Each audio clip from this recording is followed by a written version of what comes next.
Hello guys, करवाए नमः। आज भोलेनाथ के दर्शन करने जा रहे हैं हम वापस, एक बार और जा रहे हैं। सब भाई लोग आए हुए हैं।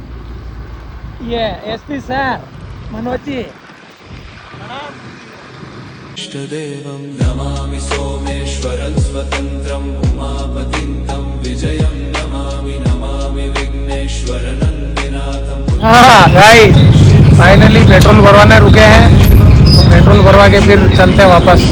चन्द्रधरं नमामि नमामि गंगाधरमीशमीड्यम् उमाधगं देववरं नमामि नमाम्यजादिशपुरन्दरादिसुरासुरैरचितपादपद्मं नमामि देवी मुखवादनान इक्षार्थमक्षित्रितयं यैष त्वं चामृतैर्गन्धसुधूपदीपैर्विचित्रपुष्पैर्विधैश्च मन्त्रैः अन्नप्रकारैः सकलोपचारैः सम्पूजितं सोममहं नमामि नमामि शम्भुं पुरुषं पुराण नमामि शरणं कमपारवाम नमामि रुद्रं प्रभुमक्षयन्त नमामि शर्वं शिरसा नमः देवं नमामि सोमे